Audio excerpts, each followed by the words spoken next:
दीपाली राणा, आप देख रहे हैं योर मनी। पर्सनल फाइनेंस से जुड़ा हमारा स्पेशल शो जो हम आपके लिए लेकर आते हैं ताकि आपकी मदद कर सके पोर्टफोलियो को बनाने में, पोर्टफोलियो को सही डायरेक्शन देने में। तो अगर आपके पास कोई भी क्वेश्चन है आपके पोर्टफोलियो रिलेटेड तो आप अपने सवाल हम तक पहुंचा सकते हैं। तरीका बेहद आसान है, आप व्हाट्सएप, ईमेल या फिर सोशल मीडिया प्लेटफॉर्म्स के थ्रू कनेक्ट कर सकते हैं। व्हाट्सएप नंबर है 7045220000, ईमेल है yourmoney@nwt.com।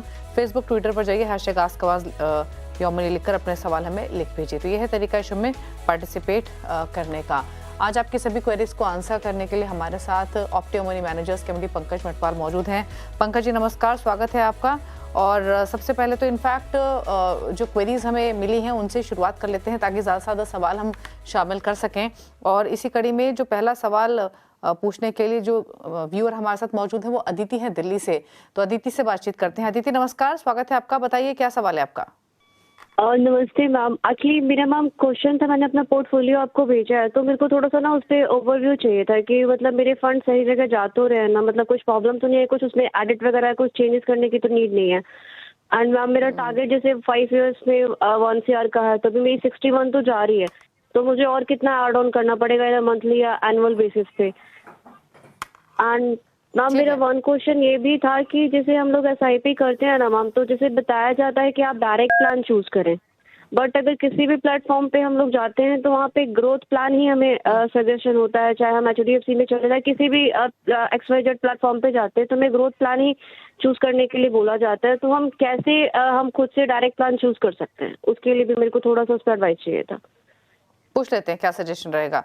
तो बताइए पंकज जी, आपने सुना इनका सवाल। पहली बात तो इनकी जो क्वेरी है वो बिल्कुल क्लियर है, जो कि ग्रोथ और डायरेक्ट इन्वेस्टमेंट के ऊपर है कि कैसे ये डायरेक्ट प्लान को ऑप्ट कर सकती हैं।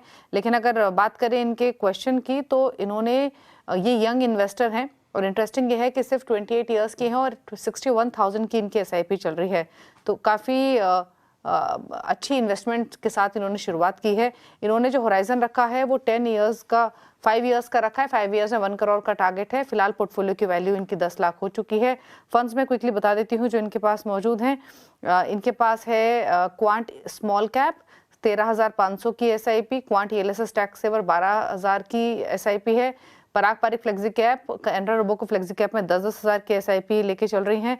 और साथ ही PGM इंडिया मिड कैप में 6,000 की SIP और क्वांट फ्लेक्सी कैप में 5500 की SIP है। मेरा एसेट लार्ज कैप में 4,000। बताइए इनके फंड चॉइसेस और इनके क्वेश्चन पर आपकी सलाह। दीपाली जी नमस्कार। देखिए आदित्य जी, आपने जो फंड चुने हैं उसमें भी थोड़ा बदलाव की जरूरत है क्योंकि आपका नजरिया जो है 5 साल का है। तो 5 साल का वक्त एक बहुत लंबा वक्त नहीं है। स्मॉल कैप में भी आप काफी एक अच्छा अमाउंट अपने पूरे जो निवेश है आपका उसका एक अच्छा परसेंटेज आप उसमें इन्वेस्ट कर रही हैं। तो एक राय तो यह है कि थोड़ा सा एक्सपोजर आप अपने स्मॉल कैप फंड में कम करें और उसके बजाय मिड कैप में थोड़ा बढ़ा सकते हैं क्योंकि मिड कैप में कम है। लेकिन मिड कैप में जो स्कीम आपके पास है PGIM India mid cap opportunities fund, मैं आपको सलाह दूंगा कि उस फंड से आप स्विच करें दूसरे फंड में, और ये दूसरा फंड होगा Motilal Oswal mid cap fund. तो आपको PGIM India mid cap opportunities से निकलकर मोतीलाल ओसवाल मिड कैप में जाना है। और क्योंकि फिलहाल जो अमाउंट आप निवेश कर रही हैं मिड कैप में, उसको थोड़ा बढ़ाना है आपको। अभी 6,000 रुपए का निवेश हो रहा है आपका, तो आप जब आप मोतीलाल ओसवाल मिड कैप में करेंगे तो वहां पे अमाउंट बढ़ा सकती हैं।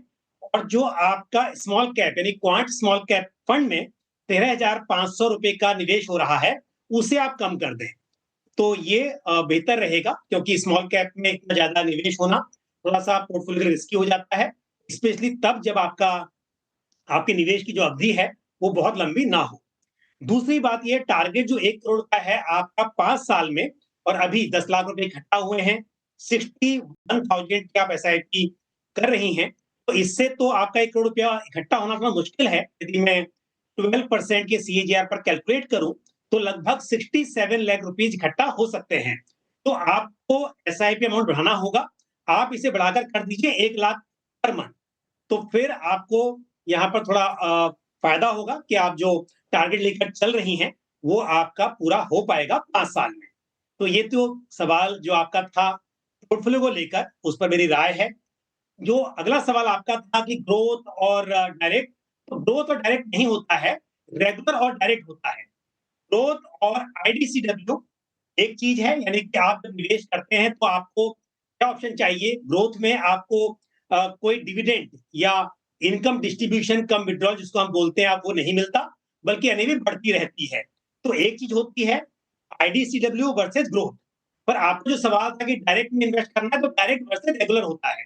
तो रेगुलर जो होता है वहां पर डिस्ट्रीब्यूटर इन्वॉल्व होता है और थोड़ा-सा एक्सपेंस रेशियो ज़्यादा हो जाता है क्योंकि डिस्ट्रीब्यूटर है तो उसका ब्रोकरेज भी वहाँ पर होगा और उसके कंपैरिजन में जो दूसरा होता है डायरेक्ट प्लान, यानी कि आप डायरेक्टली फंड हाउस से बाय कर रही हैं। तो जैसा आपने कहा कि आपको डायरेक्ट बाय करने में इंटरेस्ट है, तो ऐसे में आप डायरेक्टली फंड हाउस की वेबसाइट से बाय कर सकती हैं, उनकी ऐप से बाय कर सकती हैं या फिर कैम्स या कार्वी का जो ऐप है, जो रजिस्ट्रार हैं, उनके ऐप से आप बाय कर सकते हैं। तो इस तरह से या एनएससी का एक प्लेटफॉर्म है, नेशनल स्टॉक एक्सचेंज का एक प्लेटफॉर्म है, एनएससी MF2 करके, तो उससे भी आप बाय कर सकती हैं। लेकिन यदि आप किसी बैंक की वेबसाइट या उनके ऐप से करेंगे, तो बेशक क्योंकि वो डिस्ट्रीब्यूटर हैं म्यूचुअल फंड के या फिर कोई अलग इंडिविजुअल पर्सन यदि कोई म्यूचुअल फंड डिस्ट्रीब्यूटर है, तो वो डायरेक्ट प्लान नहीं सेल करेगा क्योंकि अगर वो इन्वॉल्व है, तो डेफिनिटली वो रेगुलर प्लान ही आपको देगा। बैंक भी यहाँ पर क्योंकि एक डिस्ट्रीब्यूटर की तरह काम कर रही है, तो वो भी आपको रेगुलर प्लान देंगे। अगर डायरेक्ट प्लान आपको चाहिए, तो आपको डायरेक्टली फंड हाउस से, उनके रजिस्ट्रार से या एनएससी से डायरेक्टली बाय करने पड़ेंगे या फिर कुछ ऐप भी हो सकते हैं, जो डायरेक्ट प्लान सेल करते हैं और बैंक्स आपको अधिकतर रेगुलर प्लान ही ऑफर करेंगे। ओके, चलिए, तो ये रही सलाह अदिति आपके लिए। अब बात करते हैं प्रशांत जोग से। अगले व्यूअर हमारे साथ मुंबई से कनेक्टेड है। प्रशांत जी नमस्कार, पूछिए क्या सवाल है आपका। हाँ नमस्कार madam, good evening. Good evening. मेरा सवाल है कि मैं अभी आई एम 56 ईयर्स ओल्ड। अगला 2 साल में मैं रिटायर हो जाऊंगा और रिटायर होने के बाद मुझे अराउंड 40 लाख रिटायरमेंट कॉर्पस मिल सकता है। तो उसको कैसे इन्वेस्ट करने का है कि मुझे मंथली अराउंड 30,000 मिल सके हर महीना अगले 10-15 साल के लिए। ओके, तो यानी आप 40 लाख का लमसम इन्वेस्टमेंट करके 3 साल बाद से 30,000 की मंथली इनकम आप चाहते हैं, तो कैसे आप इस इन्वेस्टमेंट को प्लान करें ताकि एसडब्ल्यूपी के थ्रू एक रेगुलर इनकम आपको हो सके, राइट? यही क्वेश्चन है आपका प्रशांत जी? जी हाँ। बताइए क्या सजेशन रहेगा इनके लिए, कैसे करें ये अपनी रिटायरमेंट प्लानिंग, पंकज जी? प्रशांत जी, अगर 40 लाख रुपए इन्वेस्ट करके आप 30,000 पर मंथ पाना चाहते हैं, तो यानी कि 0.75% या कहिए कि 9% साल का रिटर्न आप एक्सपेक्ट कर रहे हैं, जो कि मुमकिन दिखाई देता है। लेकिन एक बात ध्यान रखिए, आपने कहा कि 30,000 रुपया हर महीना और 10-15 साल के लिए या लंबी अवधि के लिए, लेकिन समय के साथ पैसे की वैल्यू कम हो जाती है। अगर आप ऐसी प्लानिंग करेंगे कि हर साल आपको 30,000 ही मिले, तो इससे आपको दिक्कत हो सकती है कि कुछ सालों के बाद 30,000 की वैल्यू कम हो जाएगी, तब आपको लगेगा कि पैसा कम हो रहा है। तो इसके लिए प्लानिंग ऐसी कीजिए कि पहले साल में यदि आप चाह रहे हैं कि 30,000 रुपए महीना मिले, तो अगले साल में थोड़ा राशि बढ़कर मिले, उसके अगले साल में और बढ़कर मिले। तो इस तरह की थोड़ी-सी गुंजाइश आपके पोर्टफोलियो में होनी चाहिए। तो ये तो पहली प्लानिंग जरूरी है किसी के लिए भी। जब आप प्लान करें तो ऐसा ना बोले कि फिक्स अमाउंट चाहिए हर साल लंबे समय के लिए, क्योंकि अदरवाइज तो लंबे समय में आपको फिर वो अमाउंट कम लगेगा। दूसरी बात ये है कि आप जो पैसा निवेश करेंगे, उसे आप ऐसे फंड्स में निवेश कीजिए जहां पर रिस्क और रिटर्न दोनों के बीच बैलेंस हो। तो बहुत ज्यादा जोखिम लेने की जरूरत नहीं है। रिटर्न थोड़ा सा कम हो सकता है, क्योंकि यदि इक्विटी की बात करूं तो मैं 12-15% की उम्मीद रख सकता था, लेकिन आपके लिए मैं हाइब्रिड फंड का सुझाव दूंगा जहां पर डेट और इक्विटी होगा। तो रिटर्न थोड़े से कम मिलेंगे, लेकिन आपका थोड़ा सा पैसा जो है सेफ रहेगा। तो इस तरह से आप हाइब्रिड फंड्स में निवेश कीजिए। और दूसरी बात जो कि आप कह रहे हैं कि 2 साल के बाद मिलेगा, फिर आप निवेश करेंगे, फिर 3 साल तक निवेशित रहेंगे और उसके बाद आप विथड्रॉ करना स्टार्ट करेंगे, तो 3 साल में पैसा बढ़ भी चुका होगा, तो आपको 30,000 रुपए से शुरुआत करने में दिक्कत नहीं होगी। लेकिन जैसे पहले साल आप एसडब्ल्यूबी करते हैं 30,000 की, अगले साल थोड़ा बदलाव कीजिए, उसमें 30,000 को बढ़ाकर 32,000, 33,000 इस तरह से एक अमाउंट आप डिसाइड कर सकते हैं। तो हर साल अमाउंट को बढ़ाते रहिए। स्कीम के नाम बता देता हूँ इस वक्त पर, लेकिन क्योंकि आपको लगेगा 2 साल के बाद ये जरूरत जो है इन्वेस्ट करने की, उस वक्त पर क्या स्थिति होगी, किस तरह की स्कीम रहेंगी, आप दोबारा से उस वक्त फिर से सवाल पूछ सकते हैं। पर फिलहाल के लिए आपके जैसे दर्शक जो भी प्रोग्राम देख रहे हो, तो इस वक्त पर यदि किसी को निवेश करना हो हाइब्रिड फंड्स में, तो मेरी राय में ICICI prudential balance advantage fund, Mahindra Manulife balance advantage fund, SBI balance advantage fund और जेएम अग्रेसिव हाइब्रिड फंड, इस तरह के फंड्स में निवेश किया जा सकता है। लेकिन फिर भी स्पेशली प्रशांत जी, आपको 2 साल के बाद निवेश जब करना होगा, दोबारा से उस वक्त आप स्कीम के बारे में जरूर चैनल को अपना सवाल भेजकर पूछ सकते हैं। ओके, चलिए, तो आपको सलाह दी गई है आपको कितना पैसा कहाँ डालना है, लेकिन जो शुरुआत में कहा उस बात का जरूर ध्यान रखें। 30,000 की जो आज वैल्यू है वो शायद 3 साल बाद उतनी नहीं होगी, तो उस फैक्टर को भी ध्यान में रख के आप प्लानिंग करें। बट आपकी जो SWP के थ्रू मंथली इनकम आप प्लान कर रहे हैं वो पॉसिबल दिख रही है। इस अमाउंट के साथ, इन्वेस्टमेंट के साथ कहाँ पैसा लगाना है वो आपको बताया गया है। निपॉन तुरंत निकासी करनी है तो निपॉन इंडिया में आप निवेश कर सकते हैं, और साथ ही 36 लाख के आसपास का आप निवेश कर सकते हैं ICICI Pru balanced advantage, Mahindra Manulife balance advantage और एसबीआई बैलेंस एडवांटेज में 3.5 लाख रुपए आप Nippon India short term fund में डाल सकते हैं।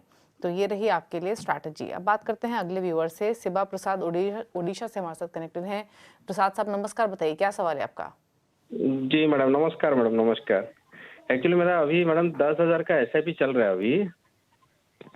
हेलो, 10,000 का SIP चल रहा है, उसको बढ़ा के 90,000 करना है उसको।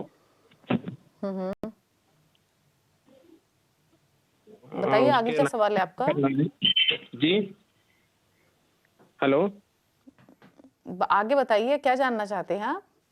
जी अभी जो 90,000 में SIP करूंगा वो किसमें कौन सा इसमें करना है? मेरा अभी चल रहा है HDFC फ्लेक्सी में चल रहा है, SBI कंट्रा और ICICI प्रूडेंशियल और मोतीलाल ओसवाल और निपॉन इंडिया स्मॉल कैप में चल रहा है मैडम अभी।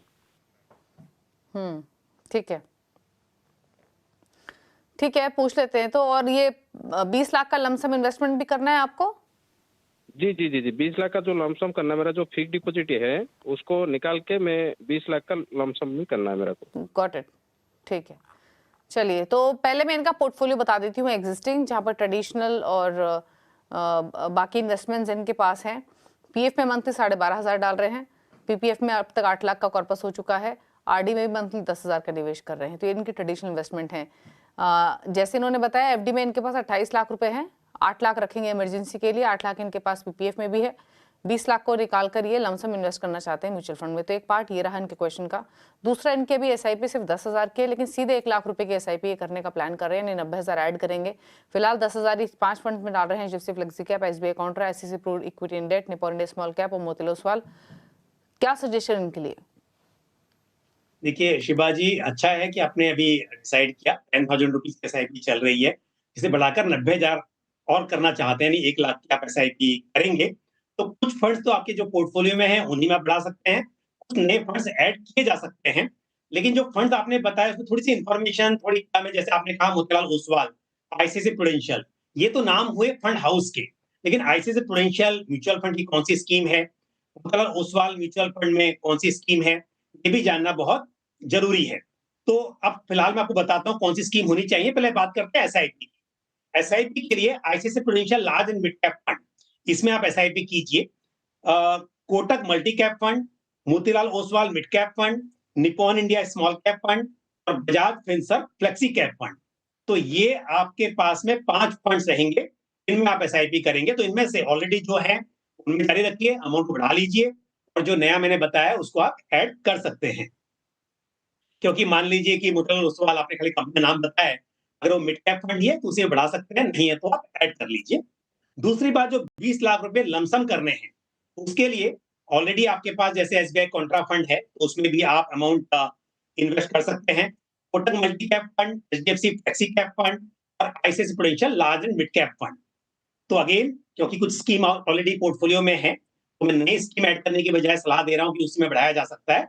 तो इस तरह से 4 नाम आपको बताया मैंने, 5-5 लाख करके चारों में 20 लाख को डिवाइड कर दीजिए, और SIP के लिए जो नाम बताया मैंने उनमें आप आगे SIP कर सकते हैं।